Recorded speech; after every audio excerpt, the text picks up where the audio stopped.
Merci beaucoup, cher Stéphano. Je suis très honoré, très heureux d'être aujourd'hui parmi vous et je remercie très chaleureusement la Fondation San Carlo et son directeur, Carlo Altini, de m'avoir invité. Je vais aujourd'hui vous parler de la question laïque, la question laïque aujourd'hui en France, à partir d'un texte que Matteo Marcheschi a eu la gentillesse de bien vouloir traduire et je le remercie de tout cœur. Je voudrais commencer par une phrase, par une formule de Hegel dans ses principes de philosophie du droit. Il décrit le tournant de la modernité au XVIIe, XVIIIe siècle de la manière suivante. L'époque est celle de l'esprit libre. Le droit de la liberté subjective constitue le point critique et central de la différence entre l'Antiquité et les temps modernes. Ce droit a été fait principe effectif d'une nouvelle forme du monde. Une nouvelle forme du monde, c'est-à-dire la forme moderne du monde, qui articule deux éléments clés étroitement corrélés. Cette nouvelle forme du monde, la modernité, se constitue d'abord sur l'assise d'une recomposition de l'idée du sujet. On pensait l'existence humaine hier à partir du paradigme de la dépendance. L'homme se trouvait rivé à la normativité que Dieu avait établie. La liberté n'avait rien alors d'une auto-affirmation de soi. Elle trouvait sa signification dans le fait de se soumettre aux prescriptions de la loi éternelle. La rupture moderne fait prévaloir, tout au contraire, une axiomatique de l'autonomie. Une axiomatique de l'autonomie, tandis que se défait l'ordre finalisé de la nature, le sujet devient alors, à lui-même, son propre centre.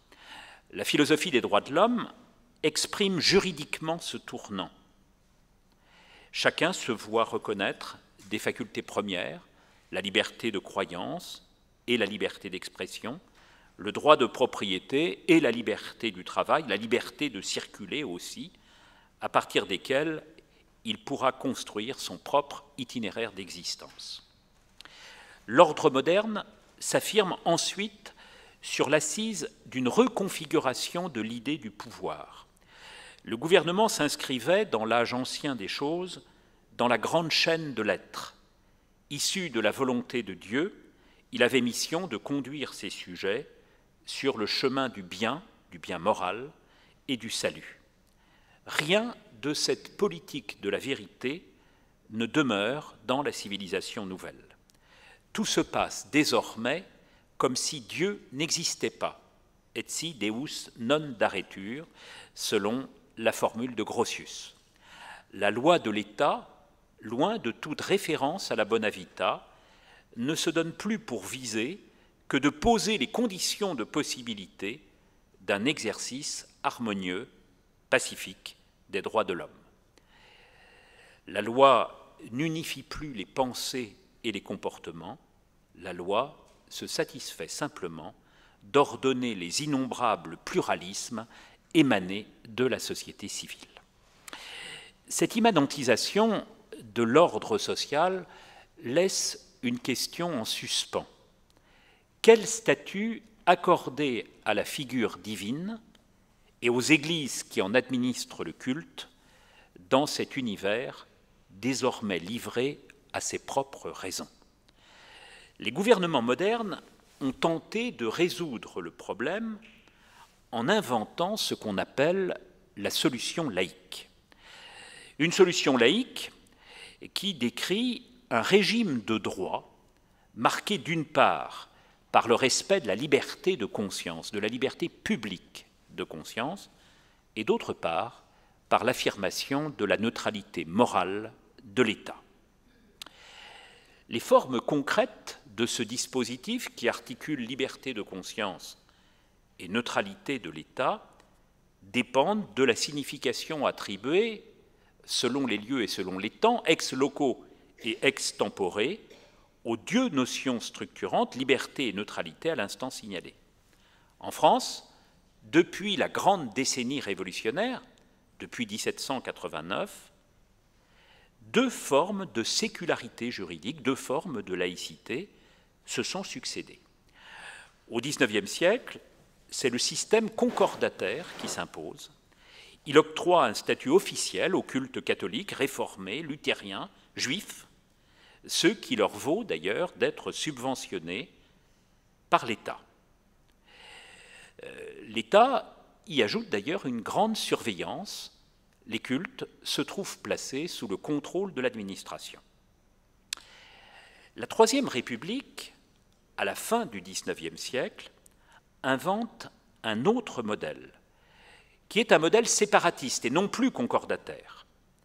Préparé dès les années 1880, ce modèle trouve sa forme aboutie dans la loi de séparation des Églises et de l'État du 9 décembre 1905, tout début du XXe siècle.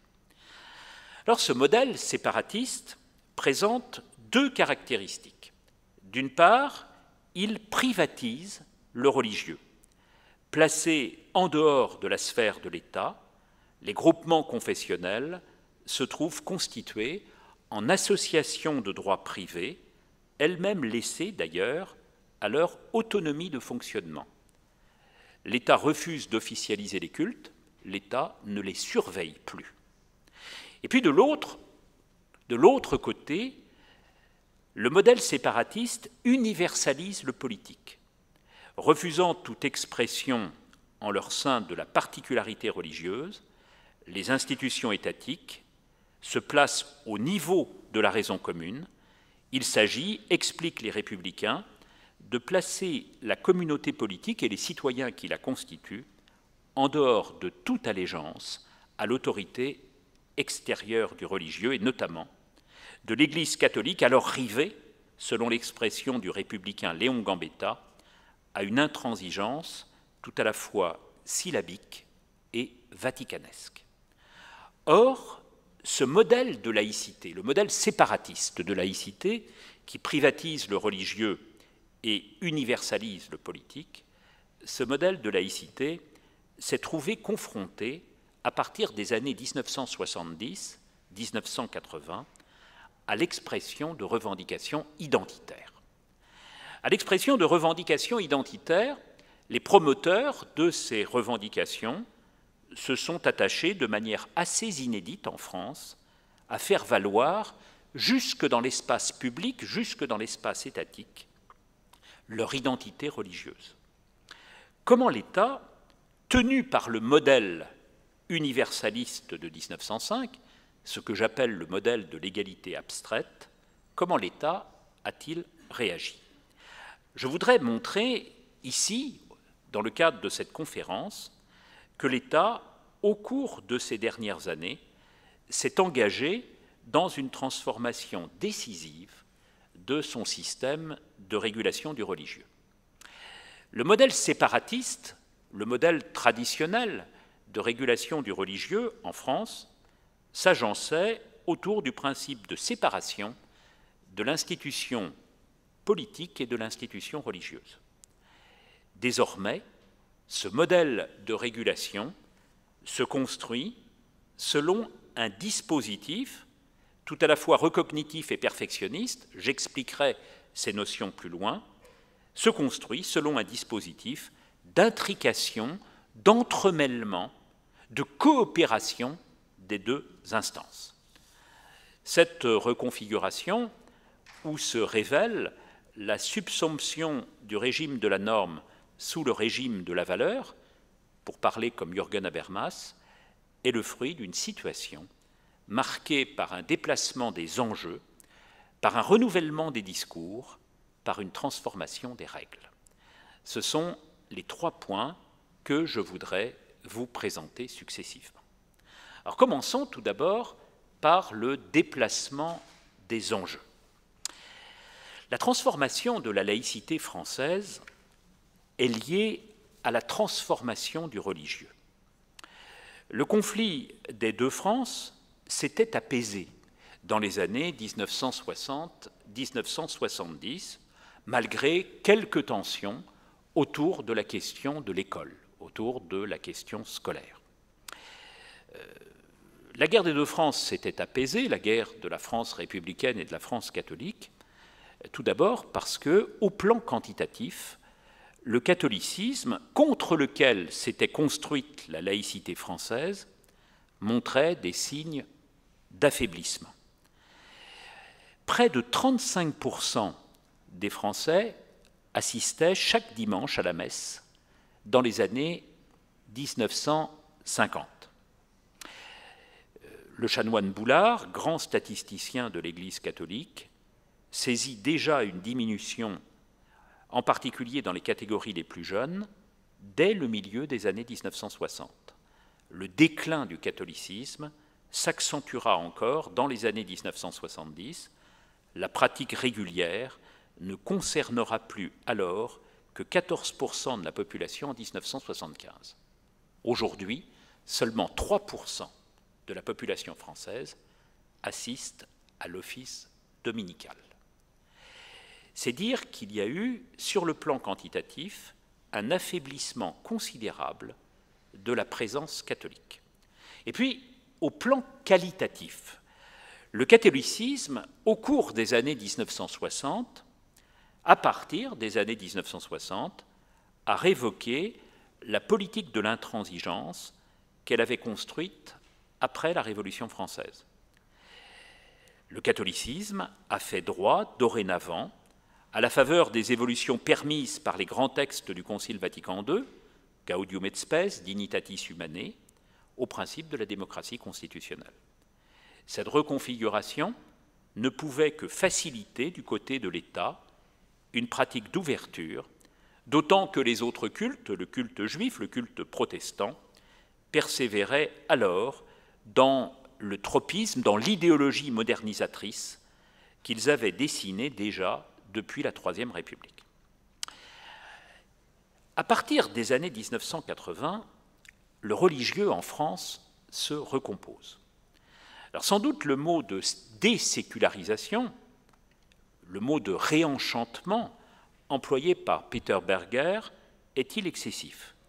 L'époque n'est nullement, aujourd'hui en France, une époque du retour uniforme aux religieux intrusifs et englobants. Les phénomènes de détachement s'approfondissent, selon un mouvement qui s'est accéléré depuis les années 1970. En France, la part des sans religion dans la population est aujourd'hui de plus de 40%, contre seulement 4% dans les années 1950. Les catholiques déclarés, ceux qui affirment leur appartenance à l'Église, ne sont plus que 50%. Ils étaient plus de 90% après la Seconde Guerre mondiale. Il reste que parallèlement, se sont construits en France des pôles de réaffirmation confessionnelle, comme s'il s'agissait, au fond, de ce côté-là de la société, de contrebalancer par un sursaut d'identité l'expansion des processus de désaffiliation. Aucun des mondes religieux ne s'est tenu à l'écart de cette revanche de Dieu. Ni le monde juif, qui au cours de ces dernières années a vu se consolider des fractions orthodoxes et ultra-orthodoxes, ni le monde protestant, au sein duquel le courant évangélique a connu une expansion significative, en particulier dans les milieux de récente immigration, ni le monde catholique, comme on l'a observé, par exemple, lors de la controverse autour du mariage homosexuel, ce qu'on a appelé en France le mariage pour tous.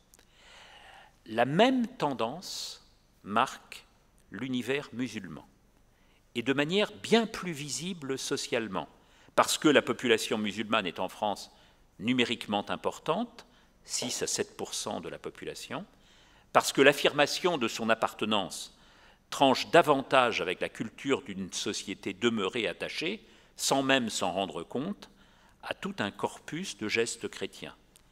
Parce que demeure surtout, dans le tréfonds de la conscience française le vif souvenir de l'antagonisme colonial.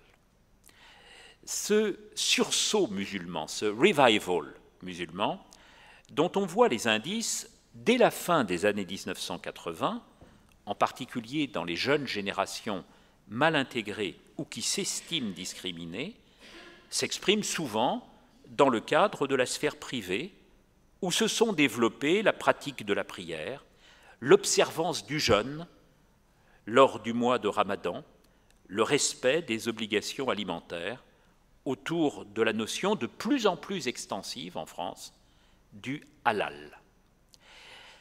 Mais ce sursaut musulman affecte aussi la sphère publique. Le sursaut identitaire s'accompagne souvent d'une demande de reconnaissance adressée au pouvoir public. Cette demande vaut sur le terrain financier. On demande à l'État d'aider la construction des mosquées. Il s'exprime aussi sur le terrain symbolique. On demande à l'État d'autoriser les musulmans à porter des signes religieux dans l'espace étatique, des voiles en particulier. C'est d'ailleurs principalement autour de cette dernière question, celle du vêtement, si prégnante en France depuis la Révolution française de 1789, que s'est nouée une part essentielle de notre dispute publique au cours des dernières décennies.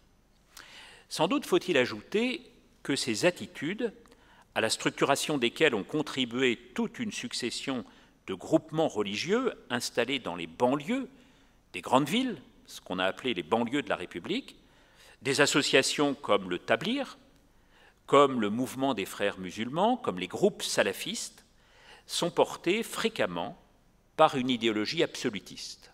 Nous disposons de beaucoup d'enquêtes sociologiques en la matière.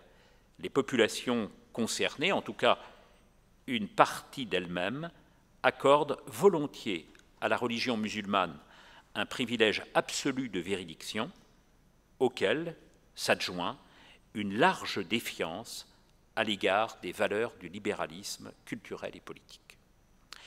Ces requêtes de reconnaissance publique auraient pu ne pas provoquer le débat. En Angleterre, par exemple, il a fallu les attentats des années 2000 pour qu'une controverse émerge sous des formes différentes du reste de celles rencontrées en France.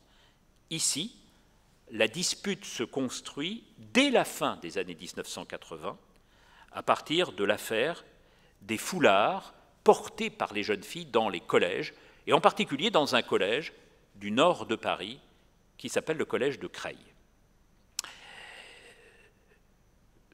L'atmosphère est alors profondément échauffée par la condamnation à mort de Salman Rushdie en raison de la publication des versets sataniques par l'ayatollah Khomeini.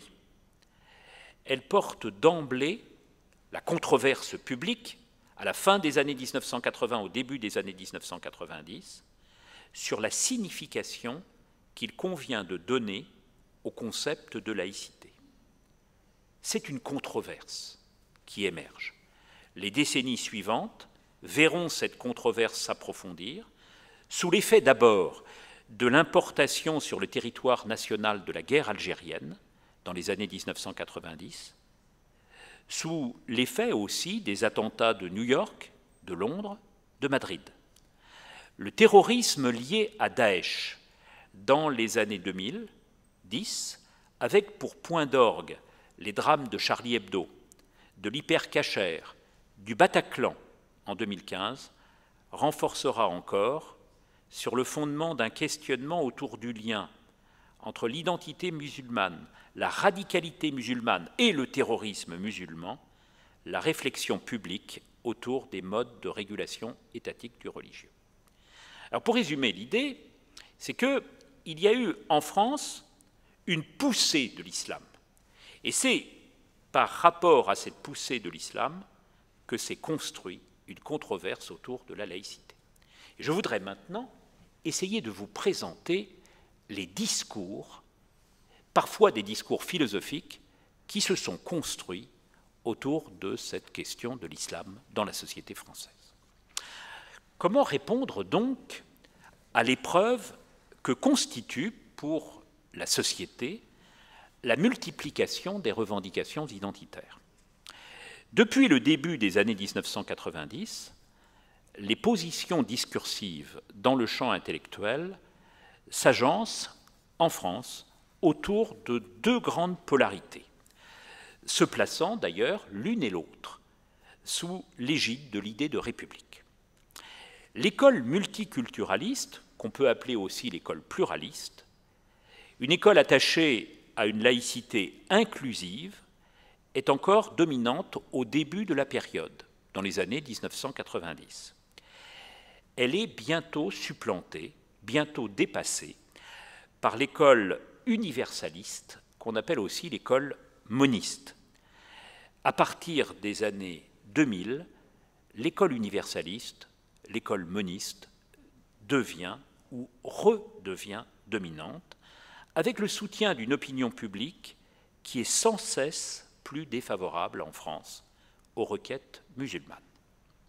Alors, je voudrais tout d'abord vous présenter le courant multiculturaliste.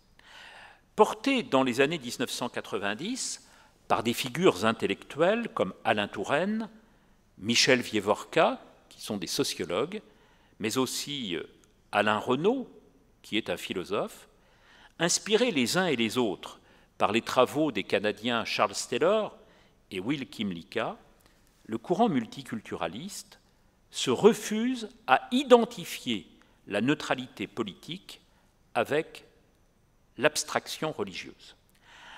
Pour les sociologues, pour les philosophes que je viens de dire, un État est d'autant plus neutre qu'il accepte en son sein la pluralité, qu'il fait droit en son sein, dans sa sphère même, à la diversité des points de vue, des origines, des appartenances. Les tenants de cette thèse n'entendent pas promouvoir les droits collectifs ou communautaires.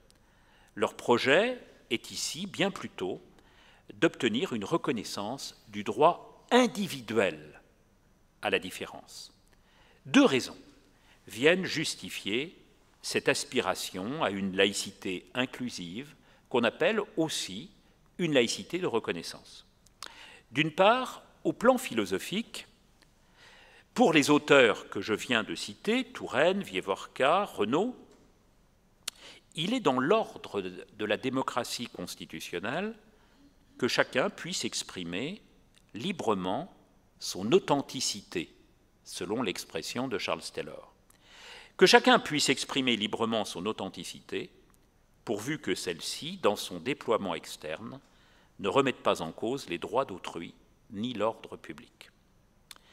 D'autre part, en laissant les individus manifester leur identité, la République abaisse le niveau de frustration des nouveaux arrivants, des nouveaux entrants, des immigrés ou des enfants d'immigrés, et favorise par là leur intégration dans la société globale.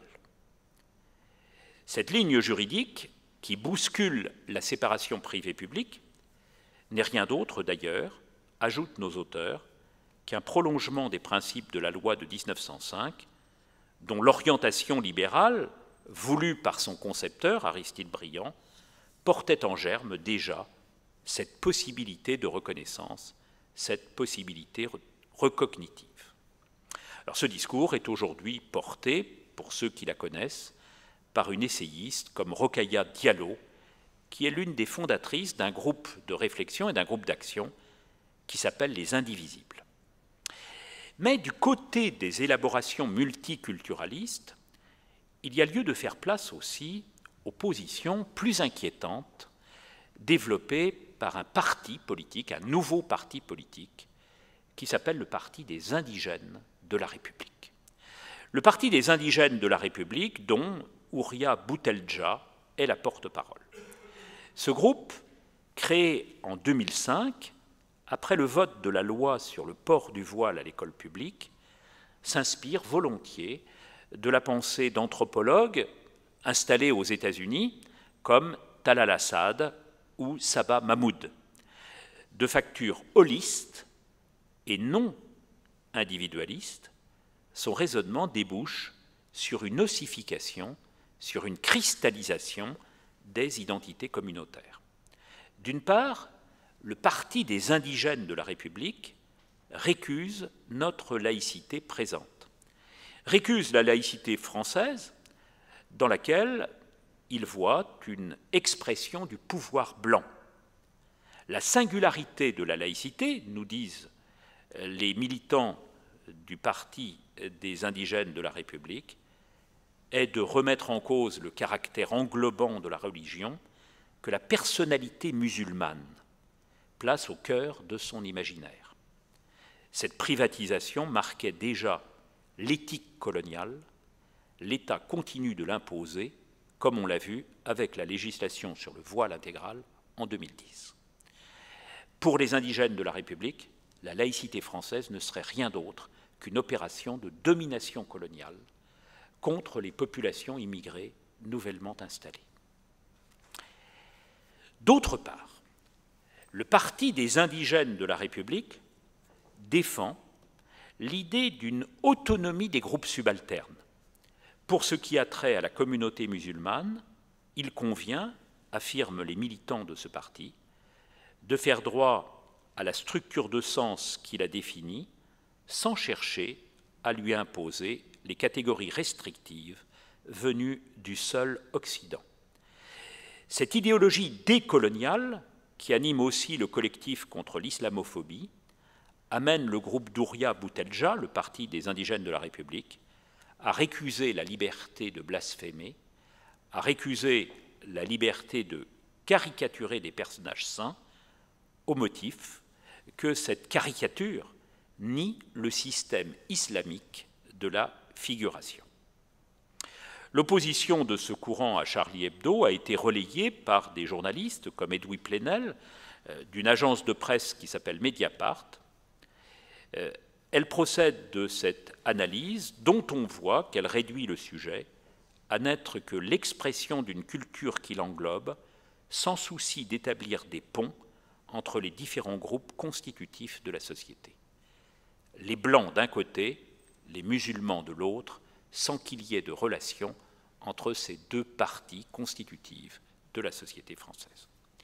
C'est donc, vous le voyez, une première école que je viens d'analyser, l'école pluraliste, l'école multiculturaliste, avec deux tendances, une tendance individualiste, celle d'Alain Touraine, de Vievorka, et puis une tendance très communautaire, très holiste, très organique, la tendance du Parti des indigènes de la République. À côté de cette laïcité multiculturaliste, il faut faire référence à un groupe très important en France, et de plus en plus important, qui défend une laïcité universaliste. Cette école qu'animent dès la fin des années 1980 des philosophes comme Catherine Kinsler ou Elisabeth Badinter, cette école entend, quant à elle, fixer dans le marbre la séparation traditionnelle du privé et du public. Non cependant, je le montrerai tout à l'heure, sans donner du public une définition bien plus extensive que ne le faisait la Troisième République, que ne faisait la loi du 9 décembre 1905. Ici, l'impératif de neutralité suppose l'exil du religieux, le rejet du religieux en dehors de la sphère de l'État. Les arguments s'opposent symétriquement, s'opposent trait pour trait à ceux de la ligne précédente. D'abord, l'expression des différences, nous disent ces auteurs, peut mettre en péril la liberté individuelle. On l'a vu avec le port du voile à l'école. Le port du voile exprime une abdication de soi, une négation de sa propre liberté. Dès 1989, au moment de l'affaire des foulards au collège de Creil, Elisabeth Badinter et Régis Debray, qui est un autre philosophe universaliste, affirment que tolérer le foulard islamique, ce n'est pas accueillir un être libre, c'est accueillir un être opprimé. Ensuite, le multiculturalisme porte atteinte, nous disent ces auteurs, à la cohésion de la nation. C'est le grand thème en France du communautarisme. Grand thème en France du communautarisme en autorisant la manifestation des identités singulières, l'État contribuerait à figer les individus dans des solidarités partielles qui les éloigneraient de la communauté nationale, qui les éloigneraient de la communauté des citoyens. Dominique Schnapper, qui est une philosophe sociologue importante dans la société française, rappelle dans un ouvrage qui a fait époque, La France de l'intégration, qu'on ne peut être français que par la pratique d'une langue, l'apprentissage d'une culture, la volonté de participer à la vie politique et économique. C'est autour de ce modèle rationaliste que s'est constitué au cours de ces dernières années, et en réponse aux attentats, un groupe qui a une grande importance dans l'animation du débat intellectuel aujourd'hui en France, le Printemps républicain, animé par un professeur de sciences politiques, Laurent Bouvet. Son idée est de reconstruire un État fort, capable d'unifier les conduites et les pensées autour du commun, étant entendu, comme l'affirme le manifeste du Printemps républicain, que la République, ce n'est pas seulement la projection des croyances de la société, que la République, c'est d'abord la raison universelle. Dans ce courant moniste, il faut situer aussi les auteurs qui considèrent que la France doit se retrouver de nouveau autour de son appartenance chrétienne, ce qu'on appelle sa marque chrétienne. Et ces auteurs regardent souvent du côté de l'Italie, de ce point de vue. Ce modèle de la nation se retrouve, selon des harmoniques diverses, chez des auteurs comme Rémi Brague, chez des auteurs comme Jean-Luc Marion, chez des auteurs comme Pierre Manant, qui tous ont été formés au sein de l'Église catholique. Alain Finkielkraut, qui anime en tant qu'académicien le débat politique français, va également dans ce sens lorsqu'il fait l'apologie du judéo-christianisme.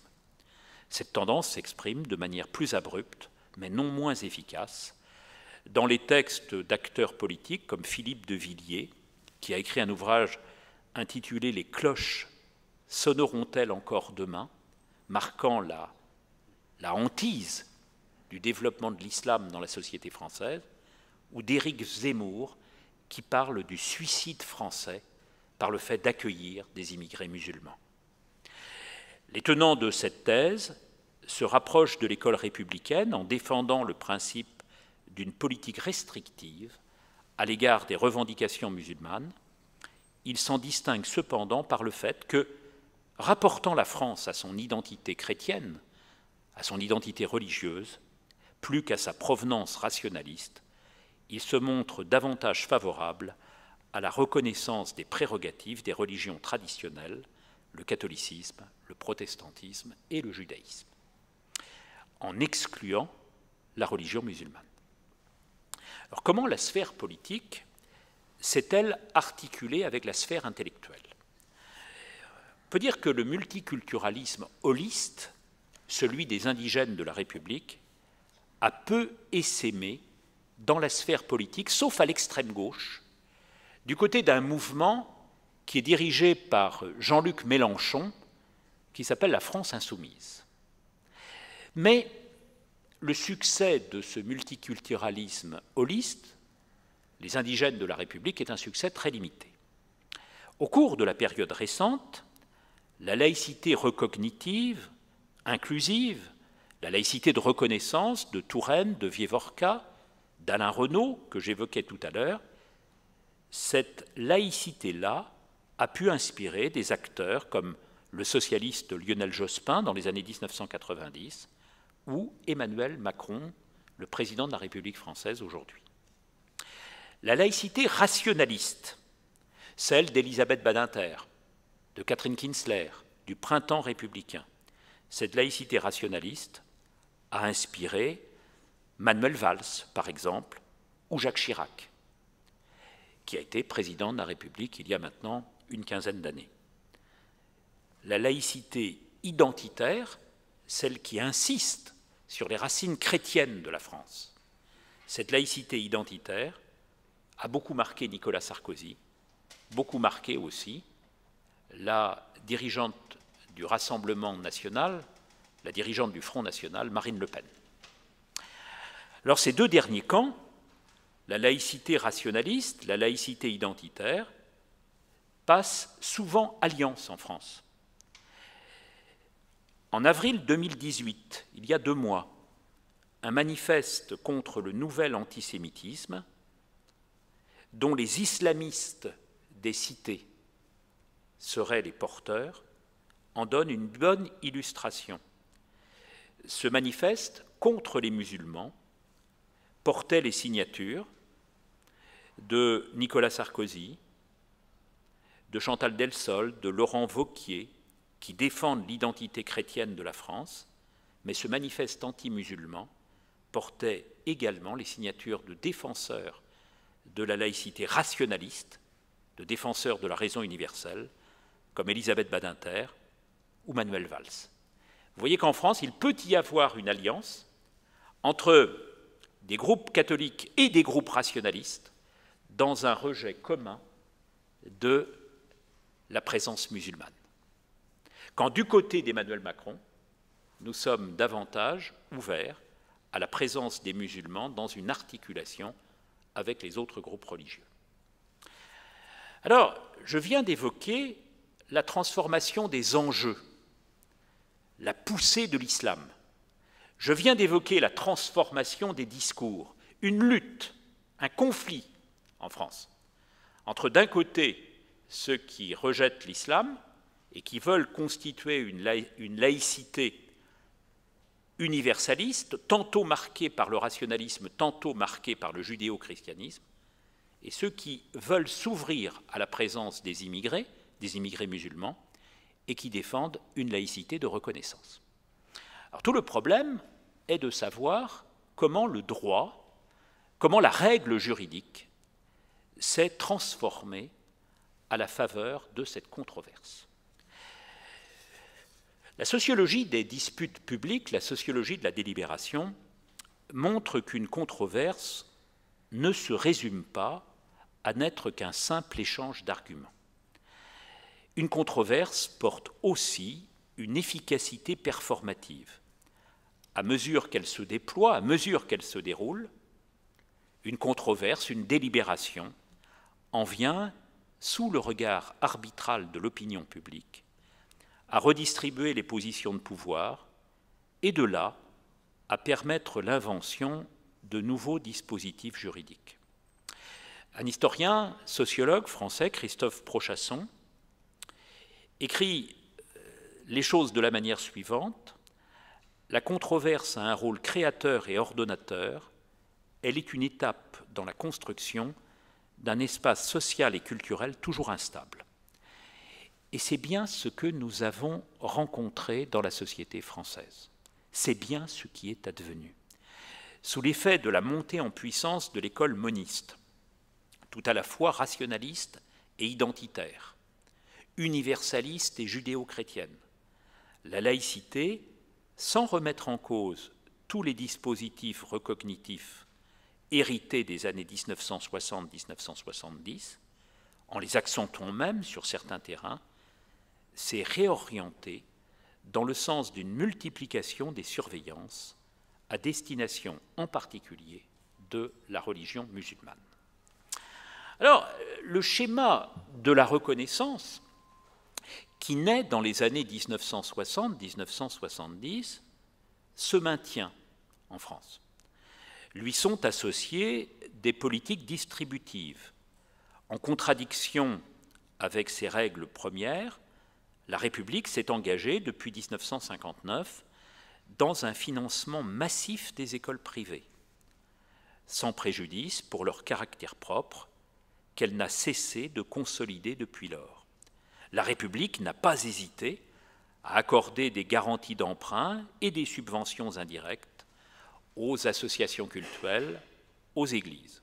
Et le Conseil d'État, qui est la plus haute juridiction française sur le plan administratif, a consacré cette ouverture dans une série d'arrêts très importants du 19 juillet 2011, dès lors qu'un intérêt local est en jeu et que le financement ne vise pas à subventionner une activité exclusivement cultuelle. L'État finance en France de plus en plus les cultes. Des politiques symboliques sont venues également. Bien sûr, les autorités gouvernementales n'ont cessé, depuis les années 90, de rappeler la neutralité de l'État, de ses espaces, de ses personnels, comme on l'a vu récemment encore dans la loi d'avril 2016 relative à la déontologie et aux droits et obligations des fonctionnaires. Il reste que des accommodements ont été introduits au cours de la période récente. On admet par exemple que des autorisations d'absence puissent être accordées aux fonctionnaires lors des grandes fêtes de leur religion. On admet aussi que les cimetières puissent accueillir des carrés confessionnels, des carrés pour les juifs, des carrés pour les musulmans, des carrés pour les hindouistes, des carrés pour les bouddhistes. Et cela n'existait pas dans la République des premiers temps. La circulaire de 2008 est même incitative en ce domaine et non simplement permissive. Dans les hôpitaux français, et c'est une innovation, les besoins spirituels des patients peuvent être intégrés désormais dans les dispositifs de soins, comme on le voit dans les divers programmes de développement des soins palliatifs depuis les années 2000. Il y a là une sorte de révolution par rapport à l'éthos français anticlérical. On s'ouvre, en France, de plus en plus aux besoins spirituels des individus. C'est une évolution. Si l'État appuie les communautés confessionnelles, si l'État appuie les églises, il entend d'elles aussi qu'elles le soutiennent. Il leur demande, par exemple, d'assumer des fonctions d'expertise. Et le président Emmanuel Macron évoquait récemment leur rôle indispensable dans le débat bioéthique. On demande aux églises aussi d'assumer des fonctions de médiation dans la société française, comme dans les opérations de dialogue interreligieux ou interconvictionnel encouragées par l'État ou les collectivités locales. L'État entend aussi doter les églises d'une fonction de représentation. Lionel Jospin, qui a été le Premier ministre de Jacques Chirac, a, en 2002, institué une instance de dialogue officielle avec l'Église catholique. Nicolas Sarkozy, en 2003, a intronisé le Conseil français du culte musulman. Emmanuel Macron a promis l'installation d'un Conseil national des cultes. Cette évolution générale répond à la dynamique même de la démocratie libérale. Son souci de faire droit à l'égale dignité de ses assujettis l'a amené à reconnaître leurs droits civils et civiques et bientôt sociaux. Mais la démocratie libérale s'est engagée aussi à faire droit à leurs revendications sur le terrain des droits culturels. Il s'agit de la 4e génération des droits de l'homme. D'autant d'ailleurs que les institutions internationales vont clairement dans ce sens depuis les années 1960. Mais la reconnaissance est aussi un effet de la crise du politique. Confronté à son impotence matérielle et symbolique, l'État a besoin désormais, dans une société de plus en plus mobile et incertaine, ce qu'on appelle la 2e modernité, de l'apport des ressources cognitives et matérielles des églises. C'est le premier aspect de la nouvelle laïcité, cette idée que l'État reconnaît les églises, alors qu'hier, il se séparait des églises. Mais il y a un deuxième aspect dans la nouvelle laïcité française, peu évoqué dans les années 1960-1970, l'exigence de cohésion sociale. Cohésion non seulement sociale d'ailleurs, mais aussi morale, s'est manifestée puissamment dans les années 1990-2000, comme en témoigne toute une série de rapports officiels, le rapport Fragonard, le rapport Delevoye, Debré, Barouin, Stasi, Rossineau, Vous avez toute une série de rapports qui se sont succédés au cours de la période et qui demandent plus de cohésion, plus d'unité dans la société française. Il y aura même un ministère de la cohésion nationale. Les attentats, tout au long des années 2000, avec le drame de 2015, les attentats n'ont fait qu'amplifier ce désir de rassemblement, ce désir de lien, ce désir de cohésion. L'idée n'est pas simplement d'amener les citoyens à respecter extérieurement les droits d'autrui et les principes constitutionnels qui les garantissent, ce que Rawls s'exprime à travers le devoir de civilité. Non. L'objet, la visée de la politique contemporaine, c'est de faire adhérer intimement, dans leur fort même, dans leur fort inter même, de faire adhérer intimement les citoyens aux valeurs républicaines et au mode de vie qu'on leur associe. La politique transformative à laquelle donne lieu ce programme intégrationniste comporte deux volets. Il y a d'abord un volet éducatif qui illustre l'affichage des chartes de la laïcité dans toutes les administrations publiques en France, dans la fonction publique hospitalière, dans les écoles. Mais aussi, il faut souligner, depuis la fin des années 2000, la réactivation de l'enseignement moral et civique dans les programmes scolaires. Tout cela fait partie d'un volet éducatif pour transformer l'esprit public. S'ajoute à cela un volet coercitif. Et il faut faire arrêt ici sur la loi de 2004 sur le port des signes religieux ostensibles, le voile, à l'école publique, et sur la loi de 2010 qui interdit la dissimulation du visage dans l'espace public, qui interdit le voile intégral, en fait. Il se trouve que ces deux lois, la loi de 2004 et la loi de 2010, introduisent deux modifications essentielles dans le droit de la laïcité.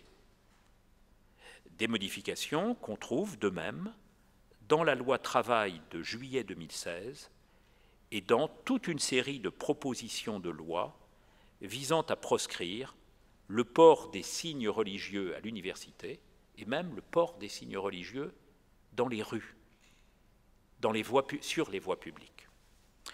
Alors, le législateur, ici, a transformé tout à fait radicalement notre conception traditionnelle de la laïcité. D'abord, il a redéfini les espaces d'application de la règle de la neutralité de l'État. Dans le modèle de 1905, dans le modèle laïque traditionnel, seuls les espaces administratifs sont concernés par l'abstention religieuse, par la règle de la neutralité. Encore s'agissait-il de l'imposer aux fonctionnaires seulement, et encore dans l'exercice de leur mission. Les deux lois que je viens de citer, la loi de 2004 et la loi de 2010, déplacent les frontières. Celle de mars 2004 étant aux usagers du service public de l'éducation, les élèves, dans le primaire et dans le secondaire, une interdiction, une proscription que le Conseil d'État n'avait pas retenue dans un avis fameux de novembre 1989 sur le port du voile à l'école publique. La loi d'octobre 2010 sur la dissimulation du visage dans l'espace public, la loi d'octobre 2010 va plus loin en prohibant de facto certains vêtements religieux pour les personnes ordinaires dans l'espace même du commun, sur la voie publique, les commerces ou les salles de spectacle, ce que la loi appelle de manière totalement inédite l'espace public. Vous voyez qu'on a étendu ici l'espace de neutralité dans la société française. Auparavant, cela ne concernait que les administrations. Désormais, toute une série d'espaces nouveaux doivent être marqués par l'abstention religieuse. Première restriction des libertés. Par ailleurs, et c'est le deuxième point, le législateur, et c'est un point tout à fait essentiel, le législateur a réévalué les motifs de restriction de la liberté, les motifs de restriction de l'autonomie. La notion d'ordre public qu'évoquent les textes de droit lorsqu'ils veulent limiter la liberté religieuse est ici centrale.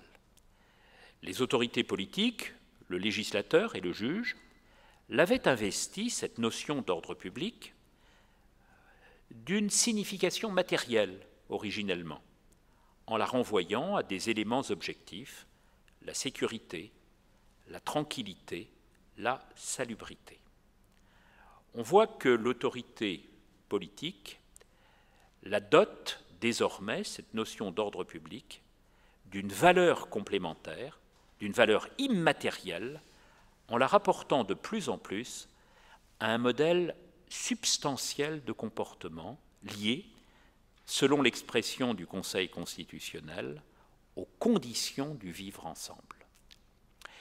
Dès lors qu'un comportement remet en cause le vivre ensemble, il peut être aujourd'hui interdit dans la société française. Tout le problème étant de savoir ce que signifie vivre ensemble. Dans la pratique, ces restrictions concernent l'islam et non les autres confessions. Malgré quelques effets de halo, quelques effets d'expansion sur les églises chrétiennes, les autorités publiques n'hésitent pas même à faire référence aux racines chrétiennes de la France et à publiciser dans l'espace qu'elles régissent certains symboles de la tradition comme les crèches de la Nativité qu'on voit de plus en plus aujourd'hui dans les mairies de nos villages ou de nos villes. Quelques analystes ont pu, de là, repérer l'existence dans le droit français des cultes, mais la tendance est européenne, d'un double standard distinguant les droits pléniers des fidèles de la religion chrétienne et les droits plus limités des fidèles de la religion musulmane. Le parcours des 30 dernières années nous aura donc confrontés à un changement décisif dans la pratique de la laïcité française, mais on pourrait dire dans la pratique de la laïcité européenne. S'est opéré un changement de la figure de la régulation publique du religieux. On peut, sur ce terrain, reprendre l'opposition développée par Jürgen Habermas ou Jean-Marc Ferry, philosophe allemand, philosophe français. La laïcité relevait plutôt, au début du XXe siècle, du registre de la norme. Elle s'employait à permettre à chacun d'être traité de manière juste en tant que personne libre et égale à tout autre. La laïcité décrivait de la sorte, en posant des principes généraux et universels, un cadre procédural permettant à chacun de cultiver sa croyance ou son incroyance à son gré, sans que l'État puisse peser directement sur l'organisation et l'activité des institutions religieuses. C'était le début du siècle. 110 ans plus tard, on use en France autrement de la laïcité. Les gouvernements de droite, mais aussi de gauche, en tout cas jusqu'à la présidence d'Emmanuel Macron, qui semble s'inscrire dans une ligne plus inclusive, plus ouverte, en ont fait un instrument de reconfiguration de l'esprit public. La laïcité s'agence désormais, non pas comme un cadre normatif, comme un cadre procédural, mais beaucoup plus comme un dispositif de diffusion des valeurs. Un dispositif de diffusion des valeurs en affirmant ce qu'il est préférable et même obligatoire de faire et de croire, dans la conformité au bien que l'État désormais définit. Je vous remercie. Grazie.